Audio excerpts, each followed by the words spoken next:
സമ്മർദ്ദം ചെലുത്താൻ പാടില്ല. അതാണ് നമ്മുടെ ആശയം. അതാണ് വർഗീയത പാടില്ല എന്ന് പറയുന്നത്. എന്നല്ലാതെ ഇസ്ലാമിന്റെ ആശയം ഇസ്ലാമിന് പറയാൻ പാടില്ലെന്നല്ല, ഹൈന്ദവരുടെ ആശയം ഹൈന്ദവർക്ക് പറയാൻ പാടില്ലെന്നല്ല, ക്രൈസ്തവരുടെ ആശയം അവർക്ക് പറയാം. അങ്ങനെ ഓരോ മതക്കാരും അവരുടെ ആശയം പറയും. മതമില്ലാത്തവർ അവരുടെ ആശയം പറയും. അങ്ങനെ ഏതേത് മതക്കാരനും മതമുള്ളവനും മതമില്ലാത്തവനും അവരുടെ ആശയം അനുസരിച്ച് നടക്കുന്നതിന് ഒരിക്കലും വർഗീയത എന്ന് പറയുകയില്ല. അതുകൊണ്ട് തന്നെ മുസ്ലിം സമുദായം ഇസ്ലാമാണ് ഹക്കായ മതമെന്നും അള്ളാഹുവിന്റെ മതമാണെന്നും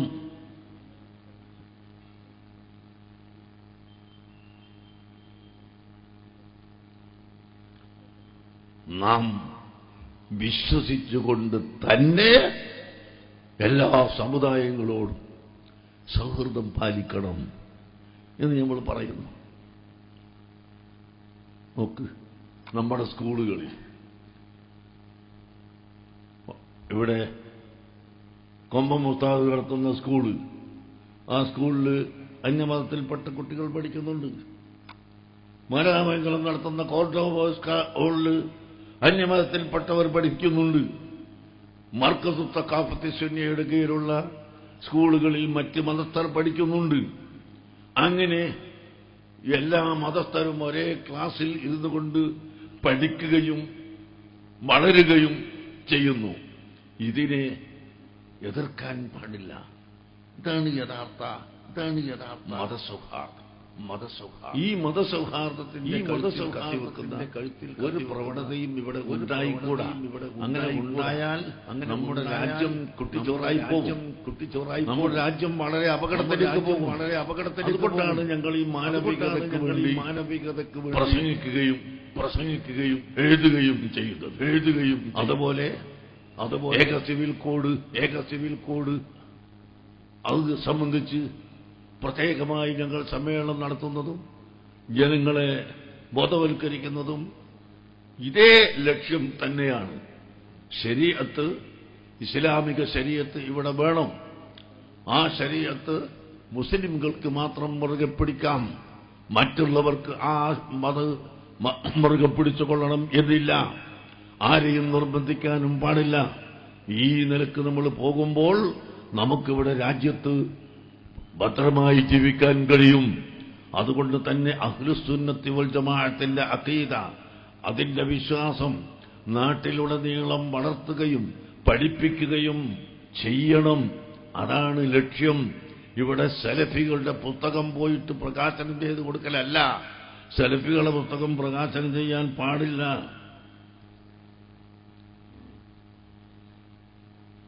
എ.പി. അബ്ദുൽ ഖാദർ മൗലവി ആൾ മരിച്ചുപോയി. അതുകൊണ്ട് ഞാനിപ്പൊന്നും പറയുന്നില്ല.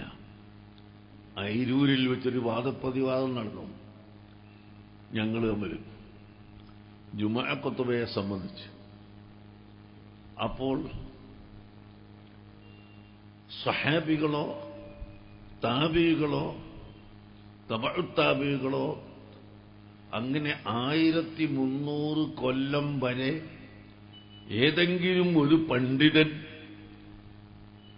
ജുമുഅ ഖുത്ബ അറബിയല്ലാത്ത ഭാഷയിൽ നിർവഹിച്ചതായി തെളിയിക്കാൻ സാധ്യമാണോ എന്ന് ഞാൻ ചോദിച്ച ചോദ്യത്തിന് ഈ മൗലവിയാണ് മറുപടി പറഞ്ഞത്.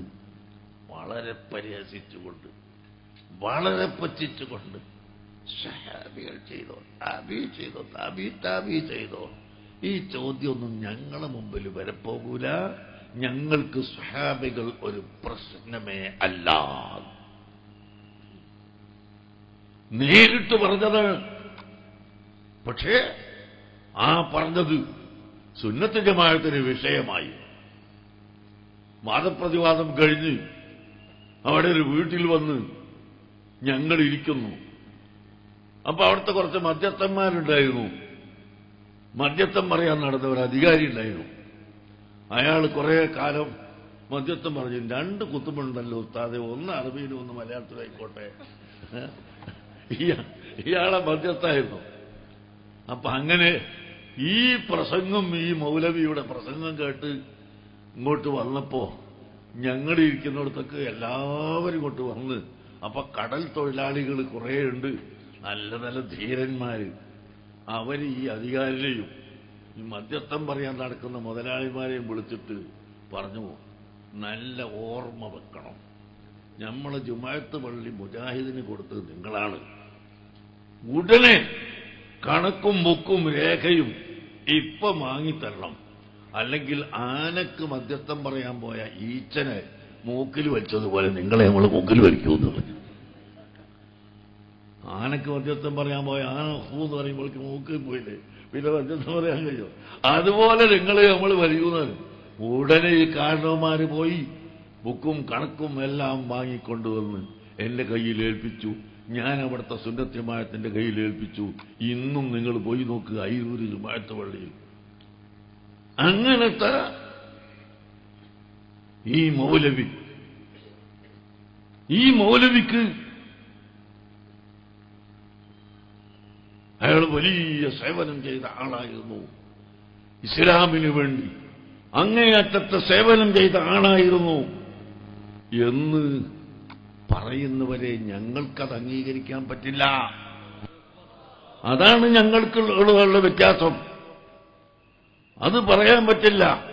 നിങ്ങൾ അദ്ദേഹത്തെ ചീത്ത പറയൂല, പക്ഷേ അദ്ദേഹത്തിന്റെ ആശയം തെറ്റാണ്. ഈ ആശയം ഒരു മുസൽമാൻ സ്വഹാബത്തിന് ചീത്ത പറയുകയെന്ന ആശയം ഒരു മുസൽമാന് പറ്റിയതല്ല. അല്ലാഹുവിന്റെ ഔലിയാക്കളെ തെറി പറയുകയെന്ന ആശയം ഒരു മുസൽമാന് പറ്റിയതല്ല.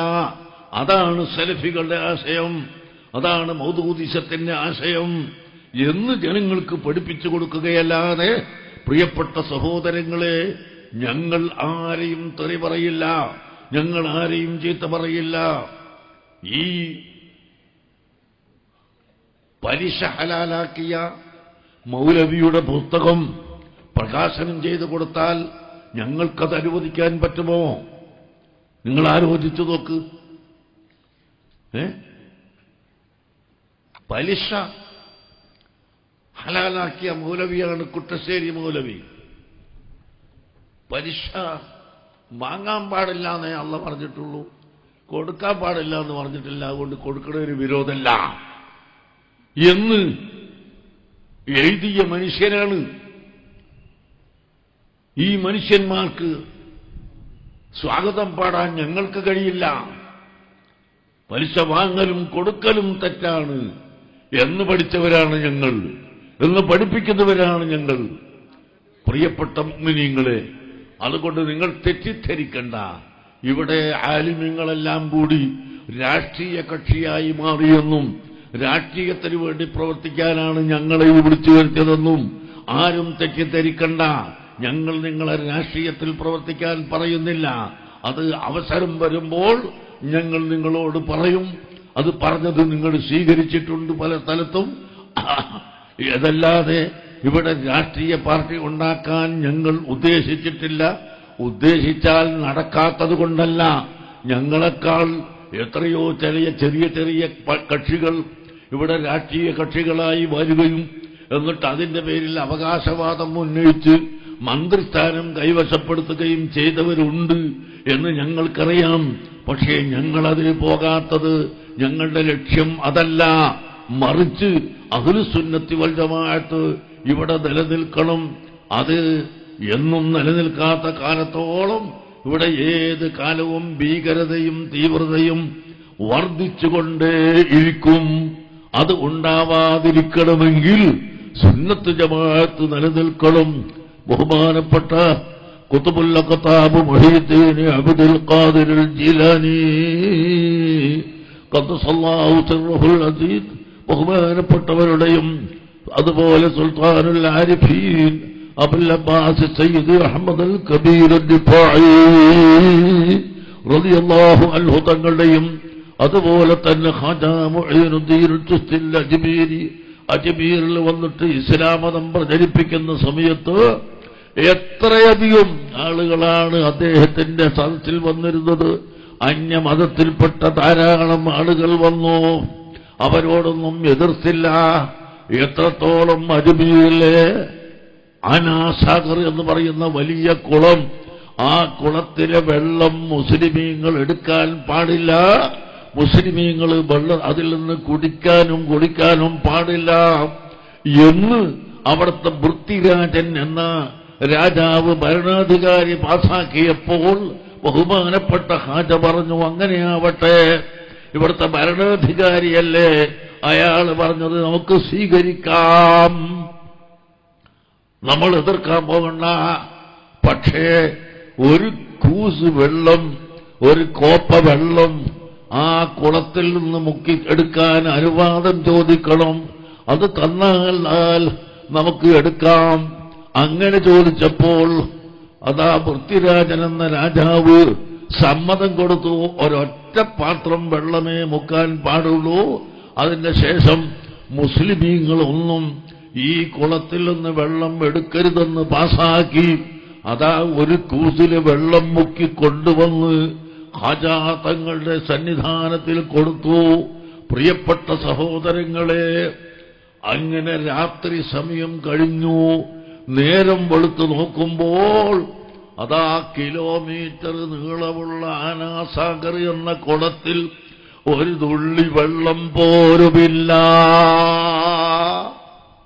വെള്ളം മുഴുവനും വറ്റി വരണ്ട്, കുളമില്ല, കുളത്തിന് മണല് മറിഞ്ഞു കിടക്കുകയാണ്. അനാസാഗർ അങ്ങേയറ്റം വറ്റിപ്പോയി. പ്രിയപ്പെട്ട സഹോദരങ്ങളെ, അവിടെയുള്ള മുഴുവൻ ആളുകളും ഞെട്ടിപ്പോയി. അവസാനം അതാ പൃഥ്വിരാജൻ എന്ന് പറയുന്ന രാജാവ് തന്നെ ഖാജാ തങ്ങളടുക്കലേക്ക് ആളെ അയക്കുന്നു. ഖാജാ, ഞങ്ങൾ പറഞ്ഞത് തെറ്റിപ്പോയി, ഇന്നു മുതൽക്ക് മുസ്ലിമീങ്ങൾക്കും വെള്ളം കുടിക്കാം, അതുകൊണ്ട് നീ പിടിച്ചെടുത്ത വെള്ളം മടക്കിത്തരണമെന്ന് പറഞ്ഞു. അതാ ഖാജാ തങ്ങൾ പറയുന്നു, ഇസ്ലാമിന്റെ വിധി എന്താണെന്നറിയുമോ? ഒരു വ്യക്തി അദ്ദേഹത്തിന്റെ സ്വന്തം പറമ്പിൽ, സ്വന്തം ഭൂമിയിൽ ഒരു കിണർ അവന്റെ ചെലവിന് കുഴിച്ചിട്ട് വെള്ളം കിട്ടിയാൽ പോലും മറ്റുള്ള ആളുകളെ തടയാൻ പാടില്ല. അത് ഹിന്ദുവാണെങ്കിലും തടയാൻ പാടില്ല, ക്രിസ്ത്യാനിയാണെങ്കിലും തടയാൻ പാടില്ല, മറ്റേത് മതക്കാരനാണെങ്കിലും കിണറിലെ വെള്ളം തടഞ്ഞു വെക്കരുത് എന്ന് പഠിപ്പിച്ച മതമാണ് ഇസ്ലാം. അതുകൊണ്ട് പൃഥ്വിരാജ, നീ വെള്ളം തടഞ്ഞതുകൊണ്ട് നിന്റെ വെള്ളത്തെ ഞങ്ങൾ പിടിച്ചതാണ്, അഥവാ അല്ലാഹു സുബ്ഹാനഹു വ തആല ആ വെള്ളത്തെ പിടിച്ചു കളഞ്ഞതാണ്. നീ സമ്മതിക്കുന്നുവെങ്കിൽ ഞാൻ വെള്ളം മടക്കിത്തരാമെന്ന് പറയുകയും ഈ കൂസിലെ വെള്ളം കൊണ്ടുപോയി കുളത്തിൽ ഒഴിച്ചപ്പോൾ അതാ കുളം പഴയ കാലത്തെ പോലെ നിറഞ്ഞു കവിഞ്ഞു ഒഴുകുന്നു. അത് കണ്ടിട്ട് പ്രിയപ്പെട്ട സഹോദരങ്ങളെ, ഖാജാ തങ്ങളുടെ ഉപദേഷ്ടാവായിരുന്ന ഒരു സ്വാമി, അദ്ദേഹമാണ് ആദ്യമായി ഇസ്ലാം മതം സ്വീകരിക്കുന്നത്. അങ്ങനെ 1.5 ലക്ഷത്തോളം ജനങ്ങൾ ഈ ഒരൊറ്റ അത്ഭുത സംഭവം കണ്ടതിന്റെ പേരിൽ ഇസ്ലാം മതത്തിലേക്ക് വരികയായി. അല്ലാതെ ഖാജാ തങ്ങൾ വന്നുകൊണ്ട് ഭീകരത കാണിച്ച് ഇന്ത്യ രാജ്യത്ത് ഇസ്ലാമിനെ ഉണ്ടാക്കിയതല്ല. നമ്മുടെ കേരളത്തിലാവട്ടെ ബഹുമാനപ്പെട്ട മാലിക്കും ദീനാറും തങ്ങളും വന്നു. അവര് വന്നിട്ട് ഇവിടെ യുദ്ധം ചെയ്തിട്ട് ആളുകളെ ഇസ്ലാമിലേക്ക് ചേർത്തിയതല്ല, അവര് ഭീകരത കാണിച്ചുകൊണ്ട് ഇസ്ലാമിലേക്ക് ചേർത്തിയതല്ല. ബഹുമാനപ്പെട്ട മാലിക്കും ദീനാർ തങ്ങളുടെ കറാമത്ത്, വലിയ വലിയ അത്ഭുത സംഭവങ്ങൾ. ഒരു രോഗിയെ കണ്ടിട്ട് ഇവിടെ രോഗം വേണ്ട എന്നൊരൊറ്റ വാക്കങ്ങ് പറഞ്ഞാൽ അല്ലാഹു സുബ്ഹാനഹു വ തആല അത് സാധിപ്പിച്ചു കൊടുക്കുന്നു. ഇന്ന മിൻ ഇബാദില്ലാഹി മൻ ലൗ അഖ്സമ അലല്ലാഹി ലഅബറഹു. അല്ലാഹുവിന്റെ അടിമകളിൽ ചിലരുണ്ട്, അവര് സത്യം ചെയ്തൊരു കാര്യമെന്ന് പറഞ്ഞാൽ അല്ലാഹു അതിന് നടപ്പിന് വരുത്തും. അതാ രോഗിയെ കാണുമ്പോൾ ഇവിടെ രോഗം വേണ്ട എന്ന് പറഞ്ഞാൽ അല്ലാഹു അത് നടപ്പിന് വരുത്തി കൊടുക്കുകയാണ്. മഴയില്ലാത്ത സമയത്ത് മഴ വേണമെന്ന് പറഞ്ഞാൽ സെക്കൻഡ് കൊണ്ട് മഴ കിട്ടുകയാണ്. മഴ പെയ്തുകൊണ്ടിരിക്കുമ്പോൾ ഇനി വേണ്ടെന്ന് പറഞ്ഞാൽ ഉടനെ നിന്നു പോവുകയാണ്. അങ്ങനെ വെള്ളപ്പാണ്ടുകാരന്റെ രോഗം കൈകൊണ്ടൊന്ന് തടകിയാൽ മാറിപ്പോവുകയാണ്. കുഷ്ഠവ്യാധിക്ക് ഒരൽപ്പം വെള്ളം കൊടുത്ത് അവന്റെ ശരീരത്തിൽ കൊടയുമ്പോഴേക്ക് അവന്റെ രോഗം മാറുകയാണ്. അല്ലാഹു സുബ്ഹാനഹു വ തആല ഔലിയാക്കൾക്ക് കൊടുക്കുന്ന കറാമത്താണല്ലോ ഇത്.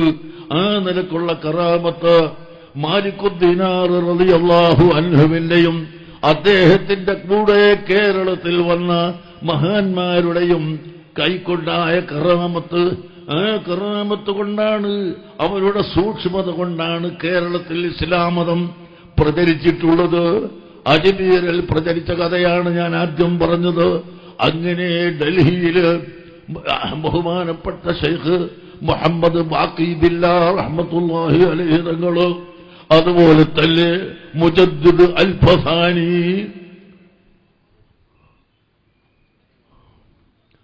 അൽ ഖുത്ബുർ റബ്ബാനി, അൽ ഇമാമുർ റബ്ബാനി, അശ്ശൈഖ് അഹ്മദ് സർഹന്ദി റളിയല്ലാഹു അൻഹു, ഇന്ത്യ രാജ്യത്തിന്റെ അറ്റമായ പഞ്ചാബിലെ സർഹിന്ദിൽ അന്ത്യവിശ്രമം കൊള്ളുന്ന ബഹുമാനപ്പെട്ട ഇമാം റബ്ബാനി, മുജദ്ദിദ് അൽഫസാനി, അവരുടെ കറാമത്തുകൾ കൊണ്ട് എത്രയെത്ര ആളുകൾ ഇസ്ലാം മതത്തിലേക്ക് വന്നോ. അങ്ങനെ അതാ ഖാജ മുഈനുദ്ദീൻ ചിശ്തി തങ്ങളെ കറാമത്ത് കൊണ്ട് ഇസ്ലാമിലേക്ക് എത്ര ആളുകൾ വന്നു. നാഗൂരിലെ ഷാഹുൽ ഹമീദ് മീറാനുൻ നാഗൂരി, അവരുടെ കറാമത്ത് കൊണ്ട് എത്ര ആളുകൾ വന്നു. നമ്മുടെ കേരളത്തെ സംബന്ധിച്ച് പറഞ്ഞാൽ അവസാന കാലം ബഹുമാനപ്പെട്ട സയ്യിദ് അലവിയിൽ മമ്പുറമി റളിയല്ലാഹു അൻഹു, അവരുടെ കറാമത്ത് കൊണ്ട് എത്രയെത്ര ആളുകൾ ഇസ്ലാം മതത്തിലേക്ക് വന്നു. പ്രിയപ്പെട്ട മുഅ്മിനീങ്ങളെ, അങ്ങനെ അല്ലാഹുവിന്റെ ഔലിയാക്കളെ കറാമത്ത് കൊണ്ട് മാത്രമാണ് ഇവിടെ ഇസ്ലാം മതം പ്രചരിച്ചത്. ഒരിക്കലും ഭീകരത കൊണ്ടോ തീവ്രത കൊണ്ടോ ഇസ്ലാം പ്രചരിച്ചിട്ടില്ല. ഒരു ഭീകരതയും ഒരു തീവ്രതയും ഇസ്ലാം പ്രചരിക്കുന്നതിന് വേണ്ടി ഇവിടെ ആരും കാണിച്ചിട്ടില്ല എന്ന് മാത്രം നിങ്ങളോട് ഓർമ്മപ്പെടുത്തി, ബഹുമാനപ്പെട്ട ഔലിയാക്കള്, ആരിഫീങ്ങള്, സ്വാലിഹീങ്ങള് അവരൊക്കെ കഴിഞ്ഞുപോയി കേട്ടോ. ബഹുമാനപ്പെട്ട അതാ ശുചായി പറഞ്ഞതുപോലെ ജഗത്തക്കാരൊക്കെയും അക്കേറെ എത്തിപ്പോയി പൊട്ട, ജിഗം പെറ്റൊരങ്ങ് അണഞ്ഞിട്ട് പൊട്ട. ബഹുമാനപ്പെട്ട ശുചായി പറഞ്ഞു, എടോ സഹോദര, വിജയിച്ച വലിയ വലിയ മഹാന്മാരൊക്കെ അക്കരെ കടന്നുപോയി കേട്ടോ. നീ ഇവിടെ ഇങ്ങനെ നിൽക്കുകയാണ്. മഹാന്മാർ അവരെ കടന്നുപോയി പൊട്ടാ. നീ മുൻതുള്ളി പിൻചോറ് കട്ട, പിന്നിന്ന് കട്ടം ചുമന്നോരു കൊട്ട, നട്ടാൽപ്പിൽ നെല്ല് വിളയൂമ പൊട്ട, നാരായം വിട്ടാസു ചുറ്റൂമ പൊട്ട. അതാ ശുചായിന്റെ സഫലമാലയിൽ പറഞ്ഞ വരികളാണ്. ഈ പറഞ്ഞതിന്റെ അർത്ഥം എന്താണ്? നെല്ല് എല്ലാവരും നടുന്നതിന് പകരം നീ പുല്ല് നട്ടാൽ നിനക്ക് നെല്ല് വിളയുകയില്ല കേട്ടോ. അതുപോലെ എല്ലാ വിഷയത്തിന്റെയും നാരായ വേര് അഥവാ അതിന്റെ അടിത്തറയായ ഈമാൻ അത് നഷ്ടപ്പെട്ടു പോയാൽ നീ ഇവിടെ എന്ത് കളിച്ചിട്ടും പ്രയോജനമില്ല. അതുകൊണ്ട് ഈമാൻ നിലനിർത്തുകളും. ഈമാൻ എപ്പോഴും നിലനിൽക്കാൻ മഹാന്മാരായ പണ്ഡിതന്മാരുടെ സ്വാലിഹീങ്ങളുടെ അതേ മാർഗത്തിലൂടെ ജീവിച്ചേ പറ്റൂ. ആ ജീവിതത്തിലൂടെ പോയാൽ മാത്രമേ ഈമാൻ ഇവിടെ നിലനിൽക്കുകയുള്ളൂ. റഹ്മുർ-റഹീമായ അല്ലാഹു എനിക്കും നിങ്ങൾക്കും അവൻ അള്ളാഹുവിന്റെ ദീനിന് വേണ്ടി സുന്നത്ത് ജമാഅത്തിന് വേണ്ടി പ്രവർത്തിക്കാൻ ആഫിയത്തുള്ള ദീർഘായുസ് പ്രദാനം ചെയ്യുമാറാകട്ടെ. റഹ്മുർ-റഹീമായ അല്ലാഹ്, ഞങ്ങൾ സാധുക്കളാണ്, പാപികളാണ്. ഞങ്ങൾക്ക് നീ ആഫിയത്ത് തരണം റഹ്മാനേ. ഞങ്ങൾക്ക് ദീർഘായുസ് തരണം റഹ്മാനേ. ഒരു സലാത്ത് നമ്മളെ മഹ്ദറത്തുൽ ബദരിയയിൽ ഉള്ള ദിക്റുകളുടെ കൂട്ടത്തിലുള്ള ഒരു സ്വലാത്ത് എല്ലാവരും ചൊല്ലി. അല്ലാഹുമ്മ സ്വല്ലി അലാ സയ്യിദിനാ മുഹമ്മദ്, അല്ലാഹുമ്മ സ്വല്ലി അലാ സയ്യിദിനാ മുഹമ്മദ് വഅലാ ആലിഹി വസഹ്ബിഹി വസല്ലം. اللهم صل على سيدنا محمد على آله وصحبه وسلم. اللهم صل على سيدنا محمد. അർഹമുർറഹീമായ മലിക്കുൽ മുലൂക്കായ അല്ലാഹ്, നിന്റെ ഹബീബായ നബി സല്ലല്ലാഹു അലൈഹി വസല്ലം തങ്ങളെ മേൽ ചൊല്ലിയ സ്വലാത്തിന്റെ ബഹുമതി കൊണ്ട് ഞങ്ങളുടെ സർവ്വദോഷങ്ങളും പൊറുക്കണം റബ്ബനേ. ഞങ്ങളെ മാതാപിതാക്കൾ, ഉസ്താദുമാര്, ശിഷ്യന്മാര്, ഭാര്യ, സന്താനങ്ങൾ, സഹോദരികൾ, ദുആ കൊണ്ട് വസിയ്യത്ത് ചെയ്തവർ എല്ലാവരുടെ ദോഷങ്ങളും പൊറുക്കണം റബ്ബനേ. അർഹമുർറഹീമേ, ഞങ്ങളിൽ നിന്ന് മരിച്ചുപോയ മഹാന്മാർ അവരുടെ ദോഷങ്ങളൊക്കെ പുറത്തു കൊടുക്കണം റഹ്മാനെ. ഞങ്ങളുടെ ഉസ്താദുൽ അസാതീദ് ബഹറുൽ ഉലൂം ഒക്കെ സൈനുദ്ദീൻ കുട്ടി ഉസ്താദ് അവറുകളും അതുപോലെ താജുൽ ഉലമാ തങ്ങളവറുകളും എം എ ഉസ്താദ് തുടങ്ങിയ മഹാന്മാർ, അതുപോലെ പാലക്കാട് ജില്ലയിൽ നിന്ന് മരണപ്പെട്ടു പോയ നമ്മുടെ മാനുപ്പ മുസ്ലിയാർ, എം എം അബ്ദുള്ള മുസ്ലിയാർ തുടങ്ങിയവരും അതുപോലെ മറ്റ് മഹാന്മാരായ ആളുകൾ മരിച്ചുപോയവരുണ്ട്. അവരുടെ എല്ലാവരുടെയും ഖബറിനെ നീ സ്വർഗ്ഗതോപ്പാക്കണം റഹ്മാനേ. അവർക്ക് ദർജന ഏറ്റിക്കൊടുക്കണം റഹ്മാനേ.